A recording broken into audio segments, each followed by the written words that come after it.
The Lenovo Idea Tab Pro is Lenovo's latest release and the update to last year's Tab P12. But does it live up to be a worthy successor? In this review, we'll be diving deep into everything, including its upgraded display, speakers, performance, and a lot more. So let's see tech for what it is and if the Idea Tab Pro is the right tablet for you. I would grab a snack because this is going to be an in-depth and long review. We'll start off by having a quick look at what's included in the box. Pricing wise, the base 8GB plus 128GB storage model of the tablet starts at £379.99 or $350 US, and that includes the Tab Pen Plus. We have a SD card tray ejecting pin. We have a safety and warranty booklet, quick start guides for the tablet and the pen. We also get the Lenovo Tab Pen Plus along with a spare tip for the pen, and finally a USB-C to USB-C charging cable, and then of course the Idea Tab Pro itself. Unfortunately, no charging brick included. To be honest, I've just come to a point where I don't even expect one anymore. Design and build wise, up front of the Idea Tab Pro, we have the large 12.7-inch LCD display with uniform bezels all around. Up top, we have the volume buttons along with two microphones, and the thickness of this tablet is 6.9mm and is IP52 rated, so keep it away from water. To the right, we have two speaker grills and the oddly placed USB-C port, which is USB 3.2 Gen 1 as it supports 5GB transfer speeds. Then around the bottom are the pogo pin connectors for the keyboard pack, which will be having a look at soon as well. Then to the left we have the power button, which is also a fingerprint reader, two more speaker grills along with the SD card tray, and that supports up to 1TB cards. Unfortunately, no headphone jack on this tablet. We have the 8MP front facing camera, and then turning to the back, the all metal unibody casing and familiar Lenovo design with that kind of two-tone look. And we have the 13MP rear camera along with an LED flashlight. Weight wise, the Idea Tab Pro tops the scales at 624 grams, so it does have quite some heft to it. And then the camera module itself doesn't really protrude much at all, so when laying flat there's minimal rocking, maybe the tiniest little bit at the bottom left of the screen. We'll have a quick look at the Tab Pen Plus, which comes in this grey colour and has a USB-C port for charging. The battery life on here is up to 35 hours, and we have Lenovo branding here on one side, and there's also a function button. It attaches to the back of the Idea Tab Pro and has quite a strong connection, so no worries there of it falling off. And I noticed that you can also attach it to the bottom of the tablet if you wanted to.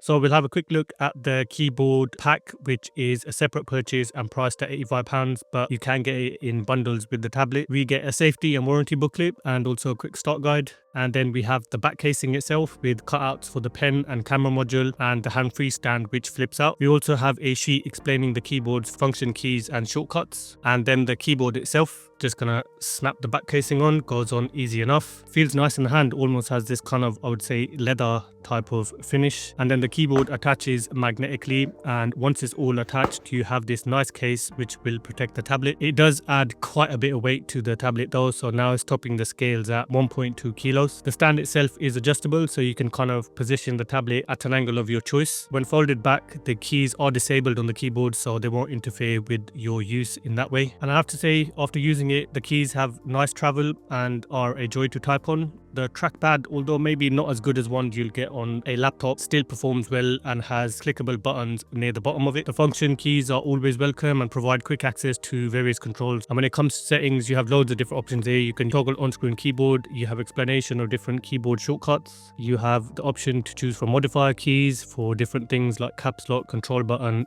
and then just other things like what mode the tablet should be in when you first connect the keyboard, and then various different touchpad options like tap with one finger to click, tap with two fingers to right click, and you can adjust the pointer speed. And there's all the multi-finger gestures. So for display, the Idea Tab Pro comes with a large 12.7-inch 3K IPS LCD display with a refresh rate up to 144Hz. So quite an improvement of the Tab P12, which was 60Hz, and PPI comes in at 273. Having a quick look in the settings, you have your kind of normal stuff here: light mode, dark mode. Peak brightness is rated at 400 nits, so it's not exactly the brightest out there, but I guess it's reasonable enough. You can also toggle the option to adjust the display color to your environment. For color modes, modes, we have standard and vibrant, and a color wheel to adjust temperature. Screen refresh rate has 3 options, those being intelligent, extreme, which is 144 Hz, and standard, which locks it at 60 Hz. And you also have the option to enable high refresh rates in certain apps. Eye protection mode adjusts the display temperature to a more warmer tones, so reducing blue light, and you can adjust the timing and intensity. For lock screen, you have different options such as adding text, waking screen for notifications, and using device controls amongst others. And you can also toggle lift to wake. The tablet does support wide output to a monitor via its USB-C port, and then you have the option of either having a mirrored or extended display. Highest output resolution is 1080p 100 Hz, and then you can also select where the monitor is placed. And extended mode gives you 2 separate screens to work from and works fine in my testing, so really good for multitasking on different apps here. And mirrored mode does exactly that, mirrors the tablet's display, and you can also use the tablet screen as a touchpad if you wanted to. YouTube playback supports 4K 60fps HDR, although you won't be getting that amazing contrast you get on an OLED panel when it comes to HDR, but the picture quality on here, I have to say, is still really good. Netflix playback supports the highest L1 wide one level and full HD playback, but there's no HDR support. Again, the picture quality is nice and vibrant, it's sharp, and full HD content still looks really good, so you're gonna be absolutely fine for media consumption when it comes to watching anything on the Idea Tab Pro itself. Viewing angles are what we would expect from an LCD panel, with a slight dip in brightness at more extreme angles. Then outside, the screen does suffer a bit with the max brightness being obviously 400 nits, and in direct sunlight it's going to become quite hard to see the screen, but generally outside it isn't too bad. And then we'll have a quick look at the Tab Pen Plus. Pairing it is as simple as holding the button for a few seconds, pops up and connects really fast, and then you get this kind of user guide just explaining the different functions of the pen. You can use the pen to handwrite with any text area, so you can toggle that on and off. You have the option to turn on quick notes. You have different options for the stylus button itself. You can also enable touch protection and various other options, so plenty of options to customize it how you please. And then using the pen, as expected from Lenovo, works absolutely fine with good palm rejection and minimal latency. It's quite precise, and the pressure sensitivity does work as expected with pressing harder and the line drawing thicker. Tilt recognition works as expected, and then the stylus toolbox is useful to access easy job, and you can annotate anything on the current screen and also jump into various other functions. When it comes to speakers, we have 4 JBL speakers on the Idea Tab Pro, which are Dolby Atmos tuned. And in the settings, things are quite simple here with literally just 3 options, those being dynamic, media and music. But we'll have a listen, and please bear in mind that the volume coming up might be quite loud.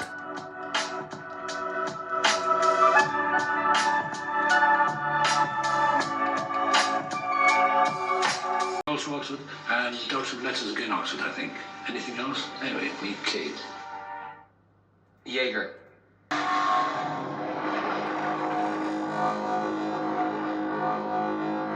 Whoa, this thing's moving! Not that ever bothered you before. You know you hated me where I came from.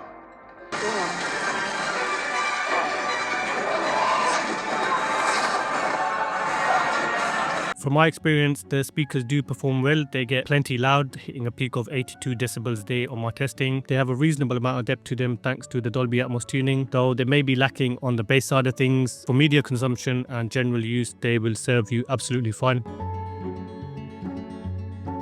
When it comes to performance, the Idea Tab Pro is running on the MediaTek Dimensity 8300 Ultra chip and comes with 8GB LPDDR5X RAM and 256GB UFS 4.0 storage. Although the 128GB version drops the UFS down to 3.1, it's running on Android 14 at the box with Lenovo's ZUI 16 OS, and Lenovo promises 2 OS upgrades up to Android 16 and 4 years of security patches. Connectivity wise, we have the usual such as tethering, VPN, private DNS, cast, printing and smart connect. Casting, which works over WLAN, works fine with quick connection as I connected to my Sony television here, although the resolution isn't exactly the best. Plenty of personalization options. For biometrics, we have a fingerprint reader on the power button and simple enough to register and works as expected. In advanced features, we have key mapping, allowing you to map your keys to different functions, so you can be using this for things like gaming, so you can toggle which apps you want to do that for. And then general settings has things like taskbar options, gestures, language, storage options and more. So we'll move on to the benchmarks, and on Antutu we get a score of 1,117,382, so respectable score with plenty of computing power. On Wildlife Extreme stress test it scored 2,414 with a stability of 77.7%, so not on the high end, but again respectable for mid-range. And in performance monitoring we can see the battery did drop from 21% to 12%, and the temperature rose from 22 degrees to 31 degrees with FPS ranging from 8 to 19, so obviously not going to be the most powerful on the GPU side of things, but we'll have a look at that when it comes to the gaming section. And on Geekbench 6 we get 1,330 on single core and 4,209 on multi-core, so again mid-range performance as expected. Read and write speeds are reasonable with a write speed of 1.9 gigabytes and read speed of 1.73 gigabytes, so not blazing fast, but I guess fast enough. But with daily real life use you'll find that the apps load fast enough with no lagging or jitters, and the OS runs nice and smooth. I didn't come across any problems with it in my use. Everything kind of works as expected. Just a quick look at RAM management and opening a heavy app like Call of Duty here, and I'll be switching back to previously opened apps. We can see that they're still running in the background, so multitasking here will be fine. We also have Circle to Search baked in, which can be invoked by holding the gesture bar for a few seconds and works as expected. Google Gemini is also accessible by holding the power button, and you can use it to, do various things that you would expect to do from an AI chatbot type of thing. And I'll just ask it to write a poem on flowers, and response time is fast enough, generates it really fast, and you can choose to export it to a document, whatever you had generated, and use it as you please. We'll check out video editing. So I've got a 4K video loaded on here on CapCut with a total length of around 4 minutes and various transitions. We'll just stick some text on here, and scrubbing through the footage is, I'd say, smooth enough, maybe not 100% responsive, but it gets the job done. And I'm exporting at 4K 30 FPS with medium bitrate, and took a total of 2 minutes and 41 seconds. So although not the fastest out there, which obviously we're not expecting, it's still decent. So for your daily tasks, you'll find the Idea Tab Pro is more than capable of handling most tasks with ease. When it comes to productivity, the Idea Tab Pro is more than capable of handling most of the things you throw at it. Work large spreadsheets is a breeze, and so is like any presentation work, and we have WPS Office pre-installed, so it makes access to these kind of files a lot easier. So it is designed to make your daily tasks more efficient and enjoyable, I guess. With this, multi-window support, you can easily run several apps at once, making multitasking really easy. The tablet's PC mode offers a desktop-like experience, similar to traditional Windows interface, which many users find intuitive and helpful for productivity. And this familiar setup simplifies your kind of workflow, allowing you to handle complex tasks with ease. Overall, these features make the Idea Tab Pro a great choice for anyone looking for a versatile and efficient tablet for both work and play. Connecting to an external drive works fine, and in this example of me playing 4K files I had stored on it, loaded them super fast, and also copying over to the tablet itself worked as expected with really quick transfer times.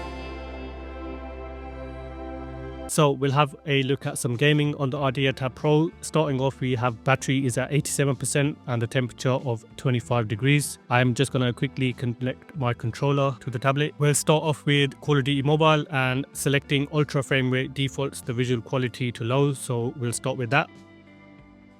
And starting off, we can see that the frame rate is hitting high 80s, low 90s. So I'm surprised it didn't hit 120 FPS. Not sure why that is. Might be some limitation. I've done something wrong setting up, but 90 FPS is still a good FPS and the game runs really smooth. Now we'll switch things around and try high visual quality, which defaults the frame rate to very high as well.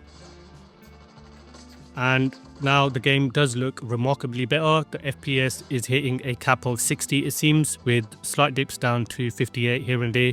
But again, perfectly good setup with really nice visuals and high frame rate for most people.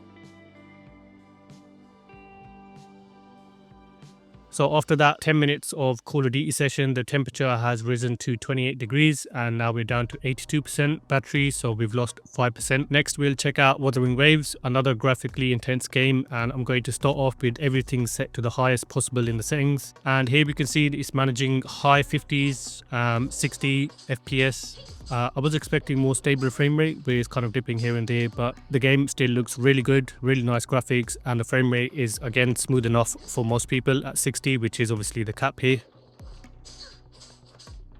I'll drop the resolution to low to see if that kind of helps with the frame rate a little bit.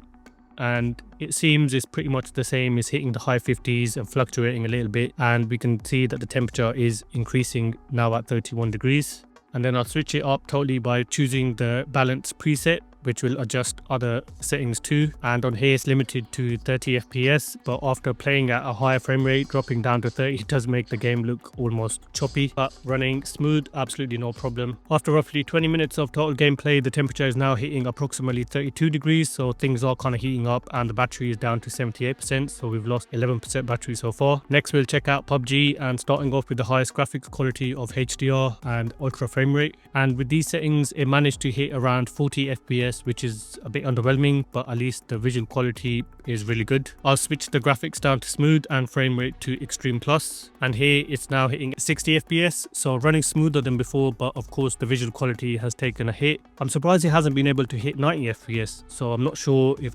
that's a limitation of the GPU or if there's something in the settings that's stopping it doing that. And after roughly 35 minutes of gaming, temperature is reading 30 degrees, so still quite warm, and the battery is down to 75%, so in total we lost 13% of battery life.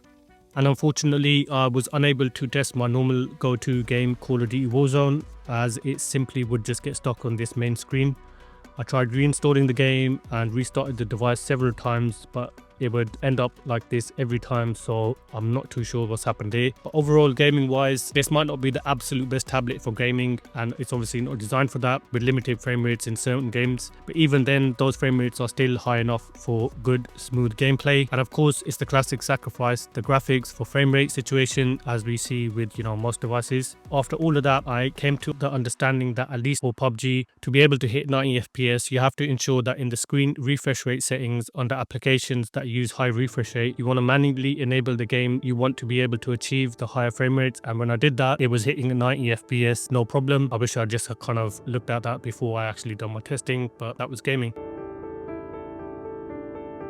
The Idea Tab Pro has a 10,200 mAh battery which can charge at 45 watts and will take roughly just over 2 hours to charge from 0 to 100%, and it supports PD 3.0, and it also has support for reverse charging, so fairly decent specs there. And in my experience, you can definitely get a whole day's worth of battery life with even heavy/medium use.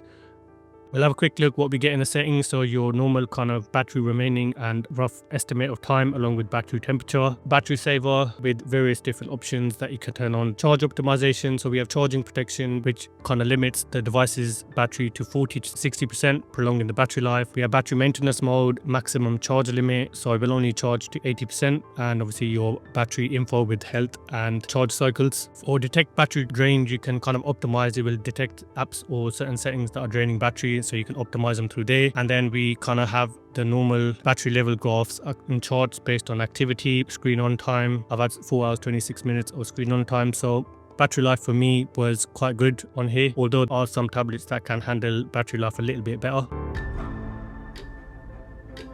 Optics wise, there's not much going on here as expected on a tablet, but for those who are interested, we have a 13 megapixel rear camera and 8 megapixel front camera. Modes wise, we have just 3 options here: video, photo and documents. Video itself, straightforward. You can pick from the menu from 720, 1080 or 4K. If we jump into the settings, generic kind of stuff here, watermark, reference lines, QR code recognition, front camera mirror. For front camera, 1080p 30 FPS is the highest, and rear camera 4K 30 FPS is the highest. And in the photo, we have the option to pick from 2x zoom or 1, and then you can pick the ratio. You have flashlight options, HDR, bokeh effect if you want to use that. You also have beautify effect, pick from various filters. We have AI, photography, and then a little kind of menu for easy access to those options. And then you have Google Lens built in. I've just got a little bit of samples here if you want to see what the captures look like. Testing out the rear camera,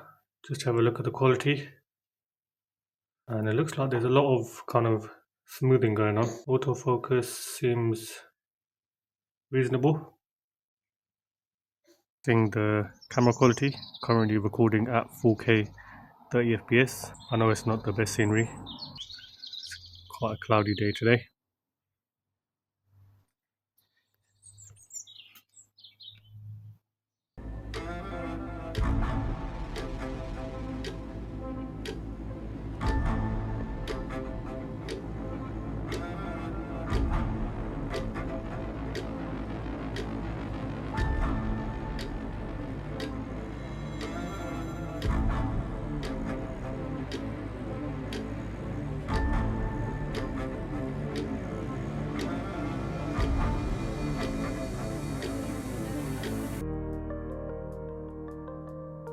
So in conclusion, the Lenovo Idea Tab Pro presents a compelling option in the mid-range tablet market. It's offering a blend of impressive features, I would say, and some notable limitations. Its 12.7-inch IPS LCD display with the 3K resolution and 144Hz refresh rate delivers, vibrant visuals, enhancing both productivity and entertainment experiences. The MediaTek Dimensity 8300 processor paired with the 8GB of LPDDR5X RAM and UFS 4.0 storage allows for smooth performance for your everyday tasks and multimedia consumption. However, when it does come to gaming, the 8300 may encounter challenges with more demanding titles, so potentially leading to reduced frame rates or lower graphics settings to maintain playability, as we saw. Additional strengths of the Idea Tab Pro, it would be its large 10,200 mAh battery, which supports the 45-watt fast charging. The 4 JBL tuned speakers with Dolby Atmos support, they offer a rich audio experience. Connectivity options are quite robust as well, with Wi-Fi 6E and Bluetooth 5.3, so it ensures fast and reliable wireless connections. However, some